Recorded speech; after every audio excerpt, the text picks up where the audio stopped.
¿Qué tal? Buenas tardes. ¿Cómo están? ¿Bien? ¿Están bien? Bueno, una alegría volver a estar juntos, volver a reunirnos y poder disfrutar otra vez de este momento con la palabra de Dios.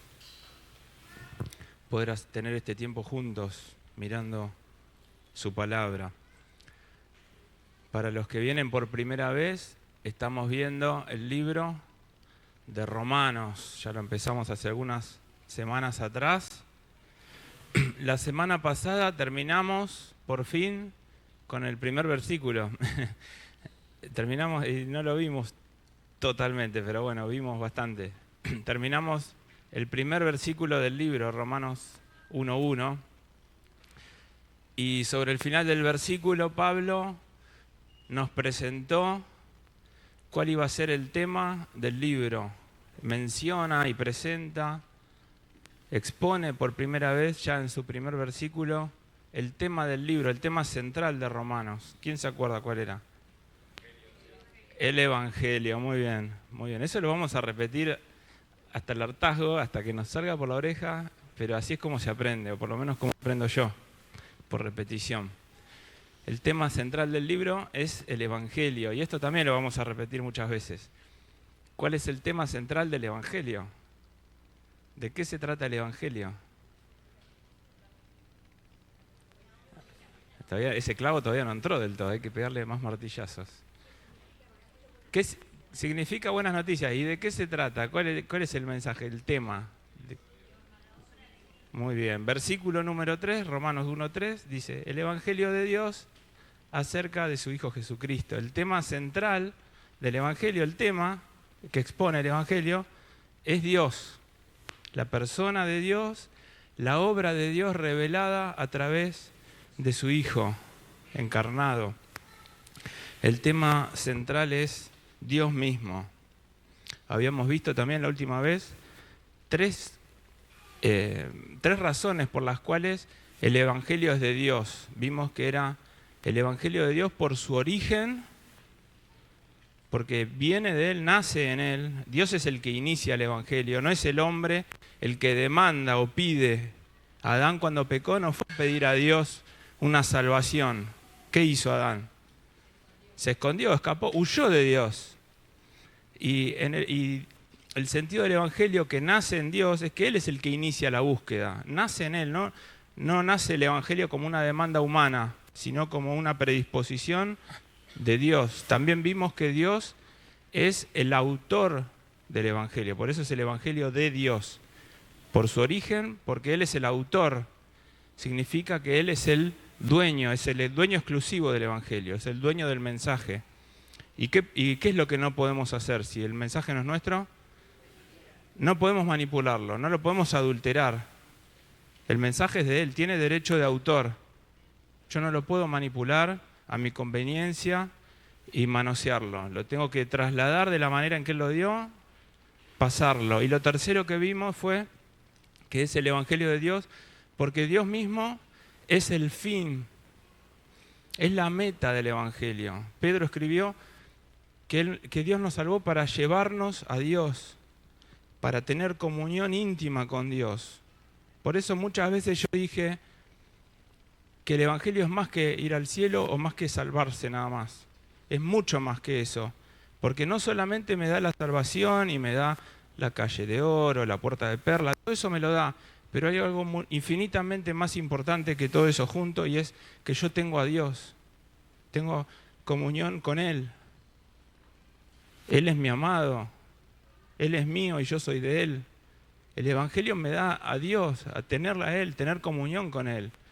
Entonces, el Evangelio no es solamente, me parece a mí, a veces lo pensamos únicamente el Evangelio como la campaña de Anacondia o campaña de salvación, que solamente la gente del mundo necesita el Evangelio, pero el Evangelio es para nosotros. No es para la gente nueva, entre comillas, es para nosotros, porque el Evangelio me lleva a Dios. El Evangelio viene a barrer todos los obstáculos que impiden mi comunión íntima con Dios. El Evangelio viene a hacer la obra en mi corazón por el Espíritu Santo para que el Espíritu pueda habitar plenamente en mí y yo pueda entrar a su presencia y vivir en su presencia y gozar y disfrutar de Dios, de la presencia de Dios. Que Dios pase a ser mi mayor deleite, mi mayor gozo y mi amor más grande. Eso es lo que nos da el Evangelio. Entonces Dios diseñó el Evangelio para revelarse a sí mismo. Para eso nos dio el Evangelio. Dios diseñó el Evangelio para mostrarse, para que lo conozcamos. De alguna u otra manera, en el Evangelio vemos todos los atributos de Dios. Vemos el carácter de Dios. Vemos la naturaleza de Dios expresada en el Evangelio. El sentido del Evangelio es darse a conocer. Para empezar, Dios creó el mundo, la tierra en la que vivimos, para darse a conocer, para mostrar su gloria, para manifestar su gloria y para compartir su gloria. Y creó criaturas que pudieran disfrutar de esa gloria y gozar de esa belleza y de esa hermosura. El sentido de Dios es mostrarse, es darse a conocer. No es que Dios está jugando a la escondida con el hombre. Dios continuamente se quiere mostrar, quiere darse. Dios no creó la tierra porque se sentía solo o porque le faltaba algo, sino al contrario, por una sobreabundancia de gloria. No es que Dios estaba solo en el cielo y dijo, bueno, voy a crear una tierra con gente que me adore. Dios mismo, en la Trinidad, antes de todo lo creado, estaba gozando de un infinito y perfecto gozo y amor en sí mismo, en esa comunión consigo mismo. Entonces a Dios no le faltaba nada, no le hacía falta nada, no le faltaba. Al contrario, le sobreabundaba. Y por esa sobreabundancia de poder, de majestad, de divinidad, por esa abundancia, esa riqueza que Él tiene, decidió crear un mundo para que otros también pudieran disfrutar de lo mismo que Él. Y eso es para lo que está el hombre en la tierra, para gozar y disfrutar de Dios y para glorificar a Dios por medio de disfrutar de Él. Mientras más disfrutamos nosotros de Dios, Dios es más glorificado en eso. Entonces Dios diseñó el Evangelio para mostrarse, para darse a conocer. En el Evangelio también vemos los atributos y el carácter de Dios expresados de una manera equilibrada, balanceada. Podemos ver cuestiones de la severidad de Dios y podemos ver cuestiones de la bondad de Dios en el Evangelio. Vemos la bondad de Dios en su amor, en su misericordia y en su gracia. Y vemos la severidad de Dios cuando Él derrama su justicia, cuando Él hace justicia. Y todo eso confluye en el Evangelio, especialmente confluye en la cruz de Cristo. La cruz es el lugar donde Dios expresó más grandemente su amor y su misericordia. Es la cruz. Si queremos ver la máxima expresión de amor que se haya dado en la historia, tenemos que mirar a la cruz. Es la manifestación mayor del amor de Dios y también es la manifestación mayor de la justicia de Dios castigando el pecado. Si me quiere acompañar, podemos leer en el Salmos 85:10.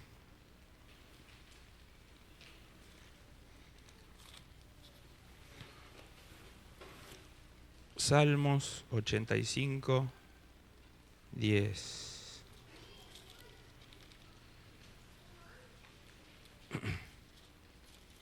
Me cuesta un poco con la izquierda buscar.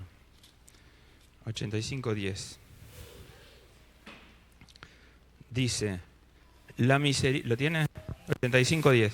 La misericordia y la verdad se encontraron. La justicia y la paz se besaron.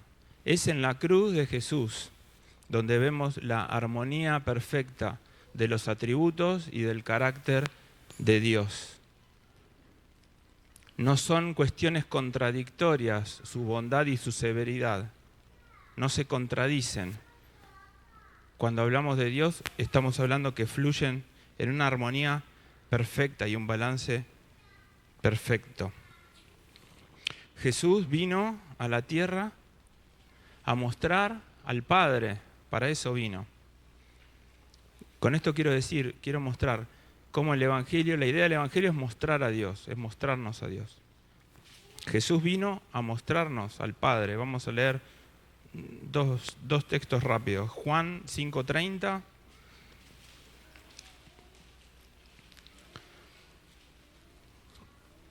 Juan 5:30. Jesús dijo: no puedo yo hacer nada por mí mismo. Según oigo, así juzgo, y mi juicio es justo, porque no busco mi voluntad, sino la voluntad del que me envió, la del Padre. Jesús vino a la tierra a hacer la voluntad de su Padre. Cuando Él habló, sus enseñanzas eran las que Él escuchó, ¿de quién? Cuando Él se acercó a un leproso y lo tocó, mostrando su gran misericordia, estaba haciendo lo que ¿quién le mandó a hacer? El Padre. A veces tenemos una idea de el Dios del Antiguo Testamento malo y Jesús bueno, o mucha gente piensa así, que Dios antes estaba enojado, el Padre estaba enojado y después se le pasó y mandó a Jesús, o cosas por el estilo, y tienen una dualidad, una separación entre ellos dos, piensan que uno es malo y el otro es bueno, pero Dios no cambia, Dios es el mismo, y lo que vemos, todo lo que vemos que habló Jesús y que hizo Jesús, la compasión que derramó en esta tierra por los hombres, es Dios el Padre a través de Él, es el Padre, está mostrando al Padre. Dijo, el que me ha visto a mí, ha visto al Padre. Es el Padre en Él, por el Espíritu Santo, por el poder del Espíritu Santo. Pero nos vino a mostrar al Padre. No es alguien diferente. El Padre y yo uno somos. Y Él habló las palabras y las enseñanzas y obró las sanidades y los milagros representando a su Padre, para mostrarnos a su Padre. Ahí mismo en Juan capítulo 14:10. Juan 14:10. Dice: ¿no crees que yo soy en el Padre y el Padre en mí? Las palabras que yo os hablo, no las hablo por mi propia cuenta, sino que el Padre que mora en mí, Él hace las obras. Así que quiero enfatizar eso, que Dios permanentemente está buscando darse a conocer al hombre. Dios quiere darse, se revela constantemente, está mostrándose por medio de la creación, por medio de su Hijo. Es Dios revelándose siempre. Y así que ahora vamos a continuar de donde habíamos dejado. Ahora sí, seguimos con Romanos. Eso fue un pequeñito repaso. Habíamos dejado el capítulo 1 y creo que habíamos leído hasta el 1:17 leímos. Fue un poquito largo el tirón, pero me parece que está bueno para que lo vayamos masticando. Habíamos dejado, sí, en el 17. Y hoy vamos a avanzar a partir de 1:18. Vamos a leer desde el 1:18 y tenemos que leer hasta el 32. Vamos a leer ese pasaje, del 18 al 32. Dice: porque la ira de Dios se revela desde el cielo contra toda impiedad e injusticia de los hombres que detienen con injusticia la verdad. Porque lo que de Dios se conoce les es manifiesto, pues Dios se lo manifestó. Porque las cosas invisibles de Él, su eterno poder y deidad, se hacen claramente visibles desde la creación del mundo, siendo entendidas por medio de las cosas hechas, de modo que no tienen excusa. Pues habiendo conocido a Dios, no le glorificaron como a Dios ni le dieron gracias, sino que se envanecieron en sus razonamientos y su necio corazón fue entenebrecido. Profesando ser sabios, se hicieron necios y cambiaron la gloria del Dios incorruptible en semejanza de imagen de hombre corruptible, de aves, de cuadrúpedos y de reptiles. Por lo cual también Dios los entregó a la inmundicia en las concupiscencias de sus corazones, de modo que deshonraron entre sí sus propios cuerpos, ya que cambiaron la verdad de Dios por la mentira, honrando y dando culto a las criaturas antes que al Creador, el cual es bendito por los siglos. Amén. Por esto Dios los entregó a pasiones vergonzosas, pues aún sus mujeres cambiaron el uso natural por el que es contra naturaleza, y de igual modo también los hombres, dejando el uso natural de la mujer, se encendieron en su lascivia unos con otros, cometiendo hechos vergonzosos hombres con hombres y recibiendo en sí mismos la retribución debida a su extravío. Y como ellos no aprobaron tener en cuenta a Dios, Dios los entregó a una mente reprobada para hacer cosas que no convienen, estando atestados de toda injusticia, fornicación, perversidad, avaricia, maldad, llenos de envidia, homicidios, contiendas, engaños y malignidades, murmuradores, detractores, aborrecedores de Dios, injuriosos, soberbios, altivos, inventores de males, desobedientes a los padres, necios, desleales, sin afecto natural, implacables, sin misericordia, quienes, habiendo entendido el juicio de Dios, que los que practican tales cosas son dignos de muerte, no solo las hacen, sino que también se complacen con los que las practican. Bueno, palabras fuertes, muy fuertes, muy fuertes, muy fuertes.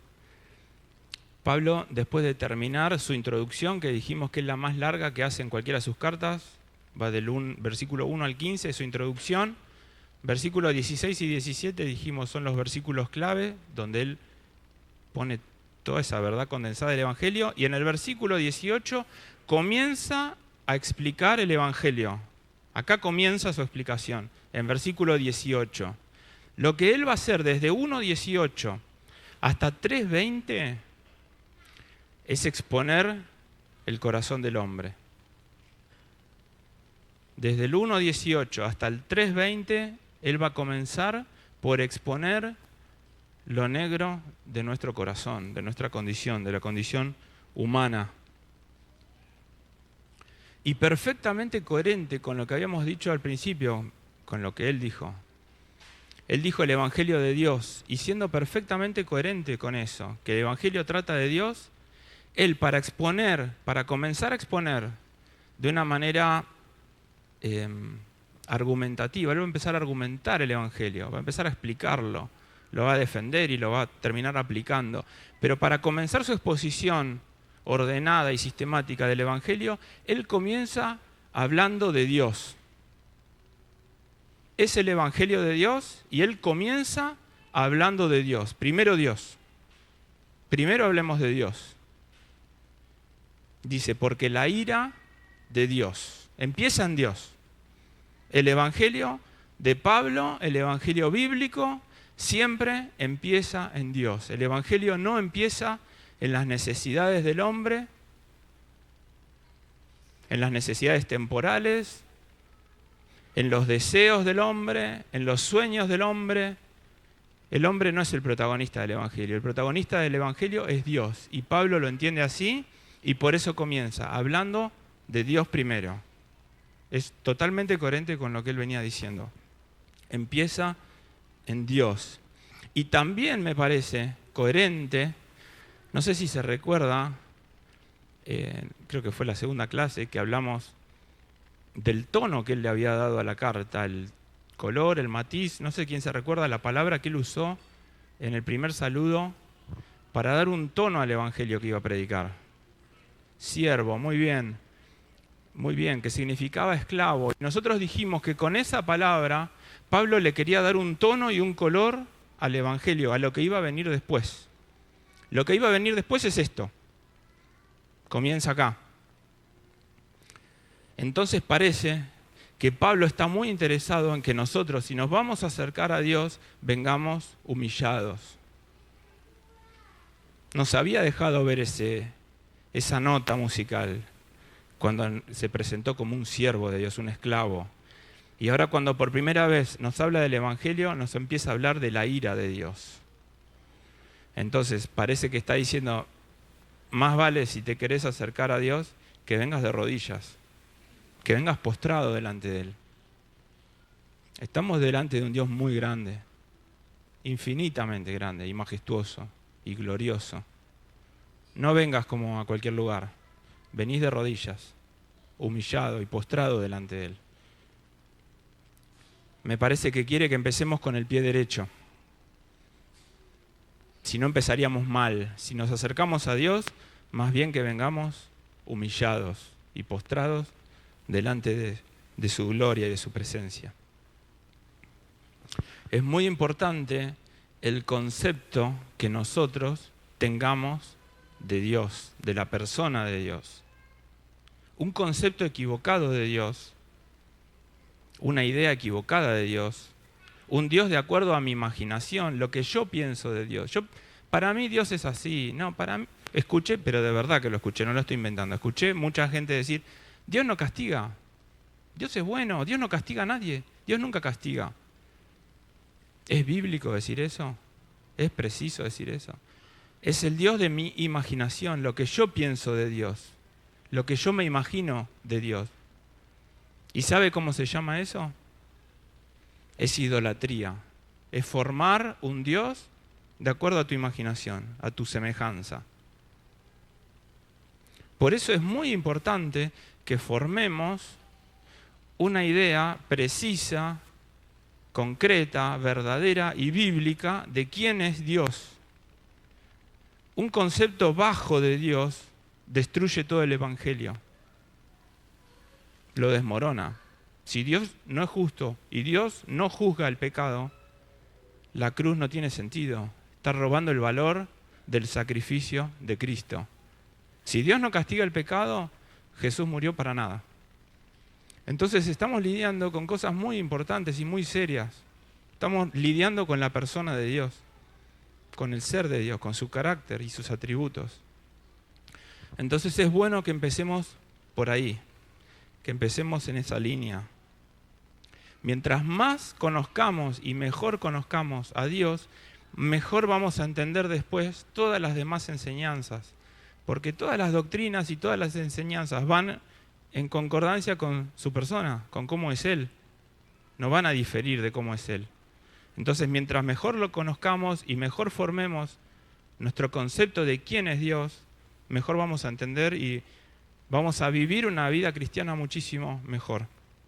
Acá tengo, tener un concepto correcto de Dios es fundamental para la vida cristiana. Esto lo anoté de un librito de A.W. Tozer, creo que sí todos lo conocen, que se llama El conocimiento del Dios Santo. En el primer capítulo es un libro sobre los atributos de Dios, lo recomiendo, es cortito y muy fácil de leer. A.W. Tozer, con Z. En el primer capítulo dice, el corazón idólatra da por sentado que Dios es otro distinto a quien es en realidad y sustituye al Dios verdadero por otro hecho a su semejanza. La esencia de la idolatría es tener pensamientos indignos acerca de Dios. Fue lo que pasó con el becerro de oro. Hicieron el Dios que a ellos les parecía, la imagen que a ellos les parecía. Y también lo vemos, no sé si se dio cuenta, el hombre idólatra forma dioses parecidos a él. Cuando vamos por la ruta y vemos los muñecos, que le ponen cigarrillo, le ponen alcohol, le ponen cerveza, le ponen whisky. Es una expresión de lo que está en el corazón de ellos, volcado. ¿Se entiende? La semejanza de ellos la adoran y tratan a ese muñeco con lo que tienen adentro ellos, con la maldad y la perversión que tienen adentro, con los gustos que tienen adentro. Están volcando su corazón a esos muñecos. Así que Pablo es coherente al comenzar hablando de Dios y al tono que elige. Y algo que a mí me gusta mucho de cómo empieza, que empiece hablando de la ira de Dios. Me gusta de Pablo y me gusta de Dios, porque el autor es el Espíritu Santo. Me gusta que sea tan franco. Me gusta que sea franco, que vaya con franqueza al problema. Que venga con verdad a hablarme. Me habla verdad, Dios me habla verdad. Dios me habla verdad, es un descanso. No tiene segundas intenciones, no está escondiendo nada, no está tratando de venderme nada, no me quiere convencer de nada. Me está hablando la pura verdad. No me quiere convencer, no me quiere vender algo para que yo lo compre, no me está escondiendo algo para decírmelo después. Él comienza a lanzar verdades como si fueran flechas que impactan en mi corazón. Y me gusta mucho eso de Dios. Me gusta que Dios sea así. Amo que Dios sea así. Necesito que Dios sea así. Está en juego cosas muy importantes y no podemos perder el tiempo divagando. Agradezco que Dios sea directo cuando habla conmigo. Necesito. Vivimos en un mundo que ama la mentira, en que ahora hay que ser políticamente correcto y hay que tener cuidado de que nadie se ofenda en lo que dice. A Dios no le importa si usted se ofende. No le importa. No le interesa si el hombre lo va a recibir bien. Empieza hablando de la ira de Dios. O te adaptás a eso, te humillás, o estás perdido. No le importa si usted se ofende. Es más, quiere que se ofenda. Si sacamos la ofensa de la cruz, perdemos el poder del Evangelio. El Evangelio y la cruz es para ofendernos, es para enfrentarnos y es para que doblemos nuestra rodilla. Me gusta cómo es Dios. Me gusta cómo es Dios. No sé si le pasa, a veces me cansa este mundo tan políticamente correcto. Me cansa. En las que no se pueden decir las verdades. Ya no se puede hablar la verdad sin que alguien se levante en contra. Y tenemos que hacer de cuenta que creemos las mentiras para no ofender a nadie y para que nadie nos denuncie y que esto y que lo otro. A Dios no le importa, no le importa. Es Dios. Tiene el control de todo. Es el Rey de Reyes, es el Señor de Señores. Está sentado en la gloria de la majestad. Él es el Espíritu de verdad y habla verdades. Él no puede mentir. Es el Espíritu de verdad. Y habla verdades. Verdades que van a traer vida. Conoceréis la verdad y la verdad os hará libres. Son verdades que van a librarnos. Nos van a librar del juicio, nos van a librar del pecado, nos van a librar de la muerte. Tenemos que amar la verdad de Dios. Yo amo que Él sea directo conmigo, que sea franco. Le doy gracias por eso. Le doy gracias por ser así. Pablo lo que hace en estos primeros capítulos, como dije, desde el 1.18 al 3.20, es que veamos lo negro de nuestro corazón, lo oscuro. Él hace lo que hace un joyero. Cuando usted va, nunca fui, lo vi en películas. Cuando usted va a comprar una joya muy valiosa, por ahí se piensa que voy todo el día a comprar, no voy. Lo vi en películas. Cuando van a comprar una joya muy valiosa, la que sea, el joyero saca un paño negro para mostrar la joya y la pone la joya sobre el paño negro para que brille más, para que realce, para crear un contraste. ¿Usted lo vio también? Nunca fuimos, pero lo vimos. El joyero pone el paño negro para hacer brillar, para que se vea más la belleza y la realeza de esa joya. Y eso es lo que Pablo está haciendo. Está presentando la ira de Dios, está presentando el enojo de Dios en contra del pecado y del pecador. Más tarde nos va a llevar, después del 3.21, nos va a llevar a la cruz. No lo va a dejar ahí. Él nos va a llevar, nos está llevando. Pero primero quiere formar este contraste para que apreciemos la cruz cuando Él llegue. Cuando Él nos muestre el sacrificio de Cristo, la propiciación por mi pecado, para que yo la valore, para que yo la ame, para que yo la abrace. Primero va a tomar estos capítulos para mostrarme quién soy y cómo soy y lo que tengo adentro y lo que no me doy cuenta que tengo adentro también. Lo que no sé que hay y está y Él lo ve. No hay nada oculto para Él.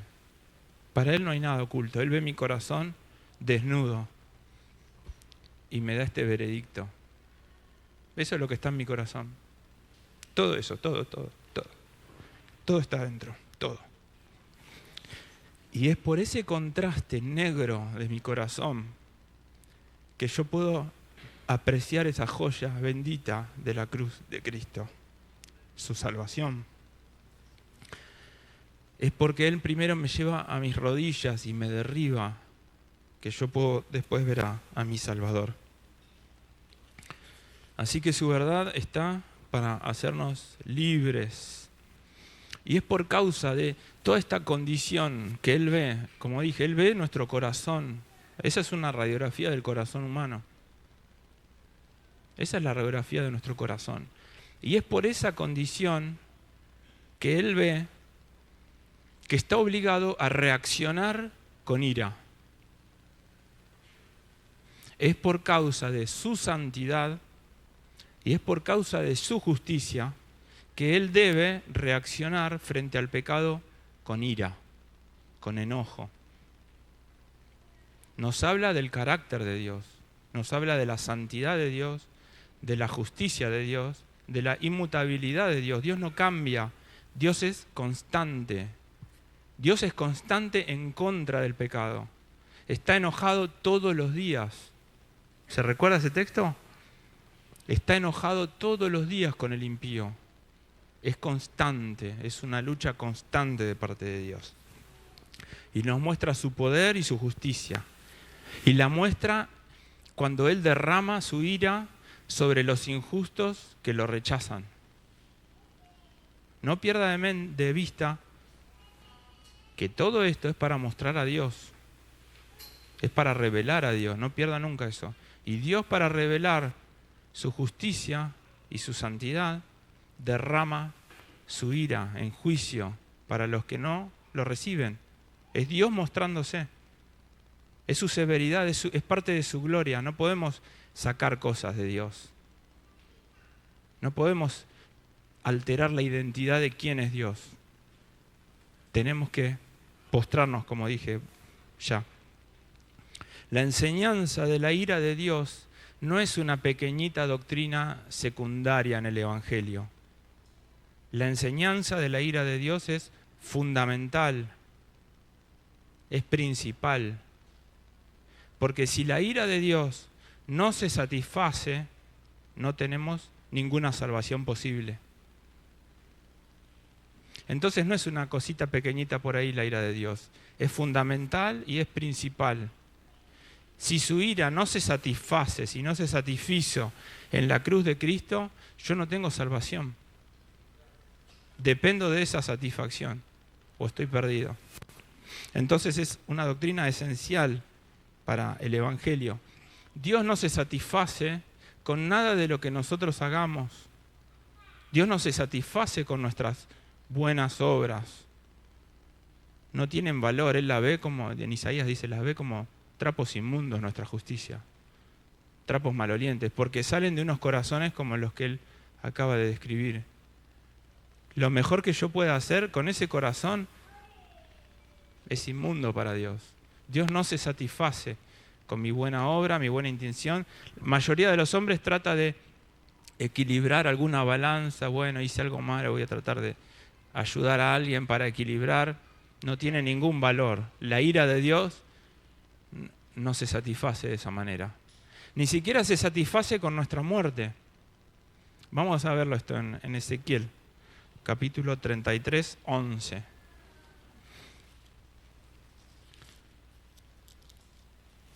Ezequiel 33, 11.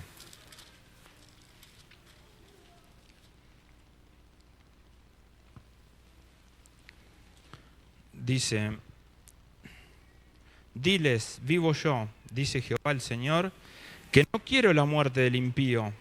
Hay otras versiones que dicen, en el original dice, no me complace y no me satisface la muerte del impío, sino que vuelva el impío de su camino y que viva. Volveos de vuestros malos caminos. ¿Por qué moriréis, oh casa de Israel?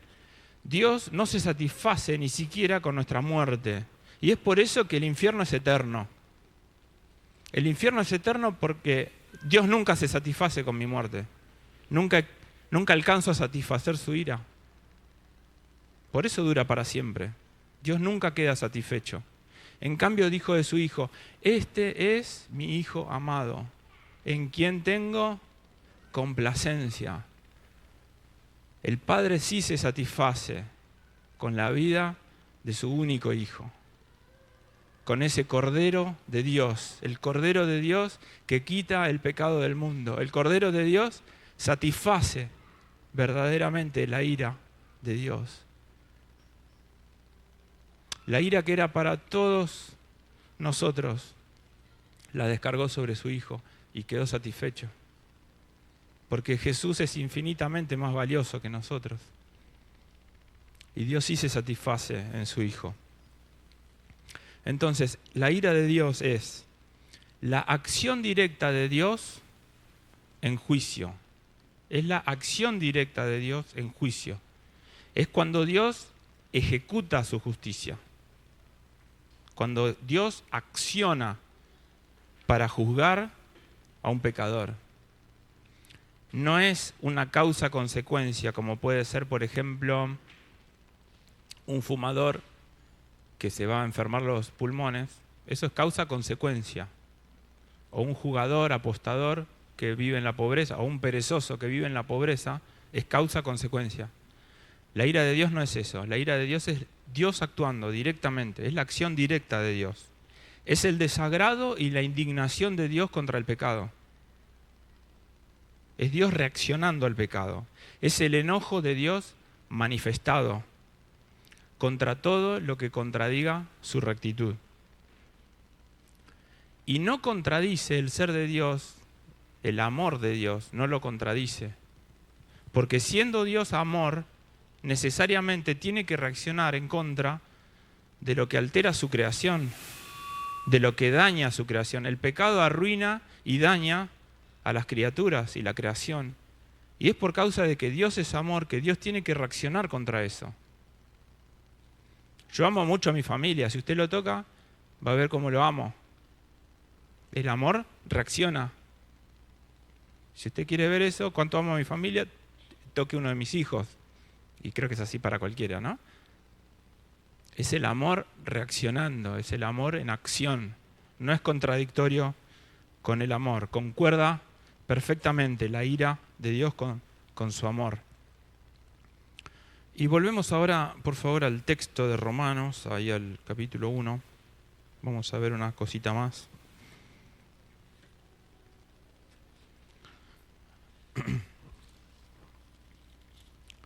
Vamos a leer 1, 17 y 18. Vamos a leer. 1, 17 y 18. Dice, porque en el Evangelio la justicia de Dios se revela. Anote eso, fíjese eso. La justicia de Dios se revela por fe y para fe, como está escrito, mas el justo por la fe vivirá. Versículo 18 dice, porque la ira de Dios se revela desde el cielo contra toda impiedad e injusticia de los hombres. Hay un paralelo entre el 17 y el 18. En el 17 dice, la justicia de Dios se revela. El 18 dice, la ira de Dios se revela. Hay un claro paralelo entre esas dos cosas. La ira de Dios es la manifestación o la revelación de la justicia de Dios. La ira de Dios es Dios manifestando su justicia. No es una revelación que va a venir a nuestro entendimiento. No es una revelación intelectual. Es una revelación de aplicación. Es Dios aplicando, es Dios ejecutando, mostrándolo. Es esa clase de revelación, una revelación de acción.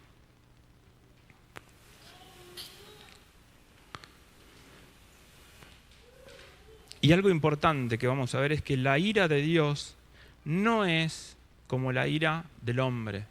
Vamos a ver en Santiago 1:20. Santiago 1:20. Esto es muy importante.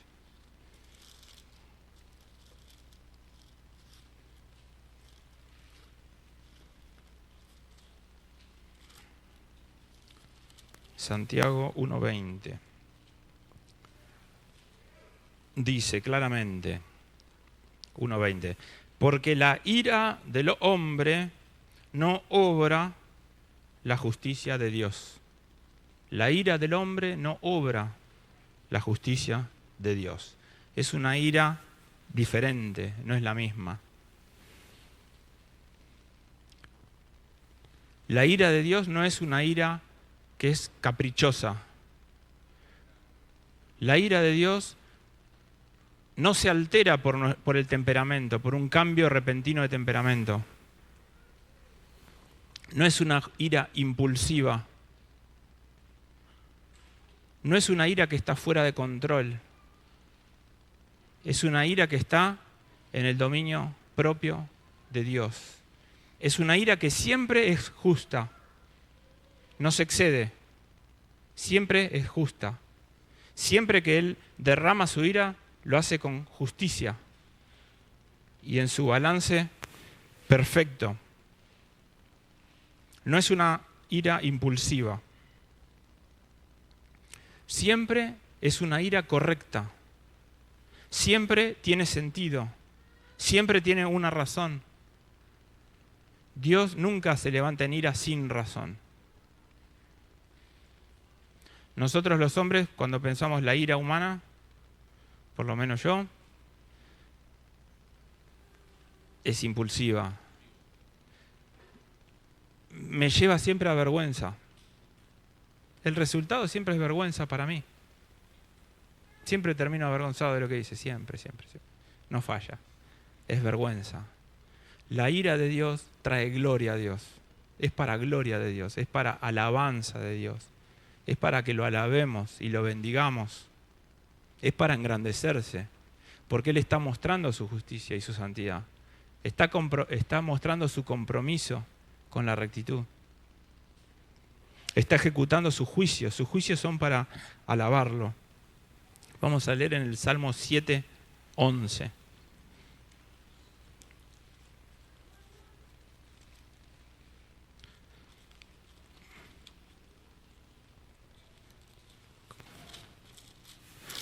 Salmo 7:11. Dice, lo habíamos mencionado hace un ratito, dice, Dios es juez justo y Dios está airado contra el impío todos los días. La ira de Dios es constante contra el pecado. Es la respuesta de Dios a la rebeldía del hombre. Y Dios siempre responde al pecado con ira. Siempre. No es para Dios una pasión incontrolable. Como decimos, no se le sale la cadena. A nosotros se nos sale la cadena. A Dios no se le sale la cadena. Él está en perfecto dominio de sí mismo, ejecutando su juicio justo y bueno. ¿Se apagó esto? Como dije, cuando pensamos en la ira del hombre, pensamos en explosiones incontrolables, en desorden, en que perdemos el dominio propio. Y la ira de Dios no es el resultado de perder el dominio propio. Es el ejercicio preciso de su sabiduría. Vamos a leer unos textos para que vean que la ira de Dios es para su gloria, diferente de la ira nuestra que es para vergüenza. Ahí mismo en Romanos, vamos a ver. Romanos 9:17 dice, porque la Escritura dice a Faraón, para esto mismo te he levantado, para mostrar en ti mi poder y para que mi nombre sea anunciado por toda la tierra. Cuando Dios derramó su ira sobre Faraón, Dios lo hizo para que su nombre sea levantado, para mostrar sus juicios, para mostrar su poder y su grandeza y su buen juicio. En Romanos 11:33, un poquito más adelante, dice, oh profundidad de las riquezas de la sabiduría y de la ciencia de Dios, cuán insondables son sus juicios. Y cuando dice sus juicios, yo siempre que lo leí pensé que era sus pensamientos, su manera de pensar sus juicios. Y busqué en el original, no, sus juicios son sus decisiones y sus decretos frente al mal. Sus juicios, sus sentencias, gracias. Sus sentencias son insondables, son motivo de alabanza por lo perfectas que son. Son perfectas, son justas, son grandes. No pasa nunca el pecado por alto. Ningún pecado pasa por alto. Dios juzga y es un juez justo y es perfecto. En Apocalipsis 18:20. Apocalipsis 18:20.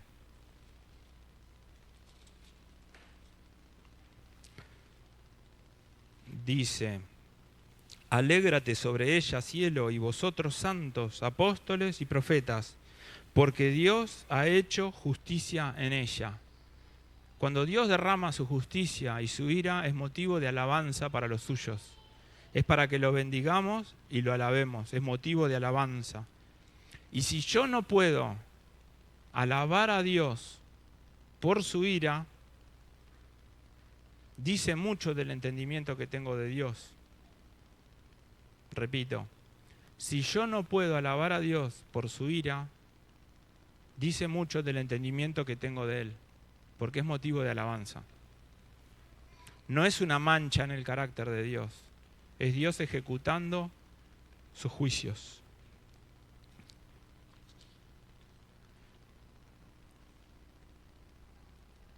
Y ya vamos a terminar, vamos a volver a Romanos, a ver si terminamos este pasaje que leímos hoy. Y después seguimos la próxima, ya vamos a terminar. Vamos a leer el 1, volvemos ahí al 18, dice: la ira de Dios se revela ¿desde dónde? Desde el cielo. Muy bien, vamos a usar el pizarrón ya que peleamos por él. Se revela desde el cielo. Esto nos habla de su autoridad.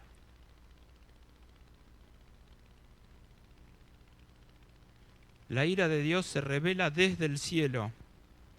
Nos habla de su autoridad. Es el tribunal supremo. Es el tribunal más alto del orden creado. No hay otro trono más alto, no hay otro. Es inapelable.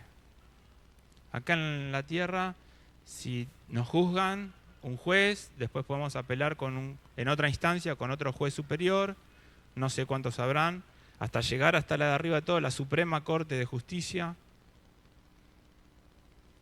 Esto es más alto, es más alto. No hay ninguna instancia superior a la celestial. Es inapelable. Habla de su autoridad, es el tribunal más alto.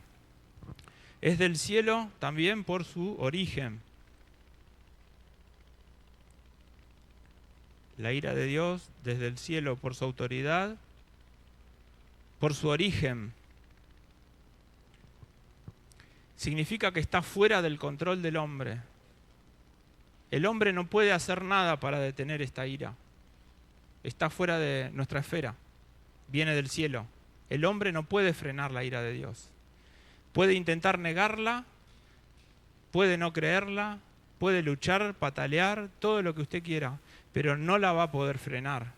Puede hablar en contra de ella, la puede ignorar, puede hacer lo que quiera, pero no la puede detener. Esa ira va a ser derramada. Está fuera de su esfera y el hombre no la puede prevenir. Y tercero, es la ira que viene del cielo por su alcance.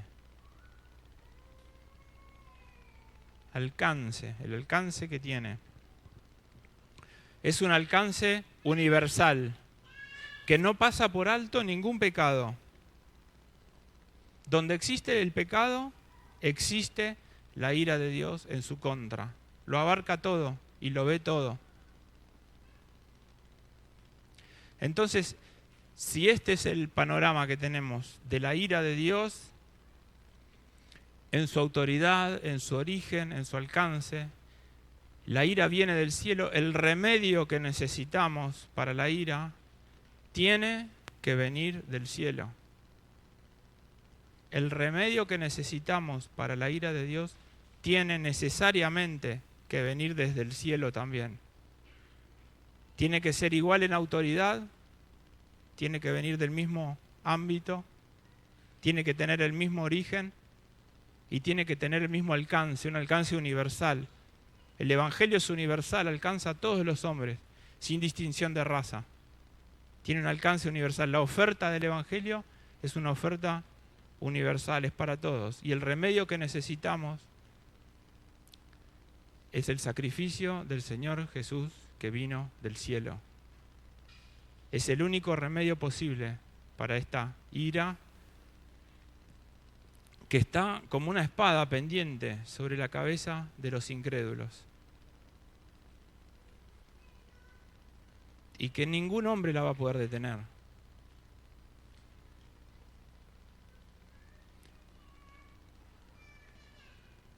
El juicio de Dios y la maldición está sobre los incrédulos, está hoy. Y solamente puede refugiarse en Cristo. No hay otro Salvador. No hay otro Salvador. No hay otro lugar donde podamos correr que de rodillas a la cruz de Cristo. A buscar refugio, a buscar una roca, a buscar salvación, a buscar perdón.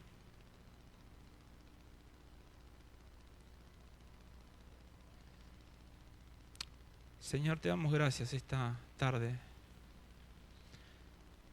por haber podido compartir tu palabra. Te damos gracias que si estamos aquí esta tarde es porque hiciste una obra en nuestros corazones negros y enemigos de ti, contrarios a ti. Pero un día nos llamaste,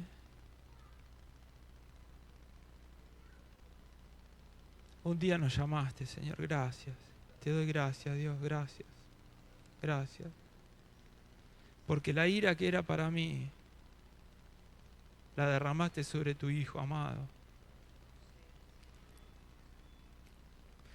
Todo el juicio, toda la condenación cayó sobre Él, Señor, y lo quebrantaste por mí, Señor. Gracias. Gracias, gracias, gracias. Gracias por un Salvador tan grande, tan bueno. Gracias. Tu gloria se exalta, Dios, en la cruz. Cuando miramos a tu Hijo tomando nuestro lugar. Gracias, Señor. Gracias. Gracias, Señor. Te doy gracias. Muchas gracias. No hay nadie como tú, Señor. No hay nadie. Nadie, nadie, nadie. Eres grande y bueno. Eres justo, Señor. Y ni una sola gota de tu ira va a caer sobre nosotros. Porque tu Hijo recibió todo, Señor, en nuestro lugar y lo quebrantaste en un madero. Gracias. Y gracias porque lo resucitaste también. Y hoy estás sentado en el trono para la alabanza y la gloria de todos, Señor. Gracias. Te bendecimos esta tarde. En tu nombre. Amén.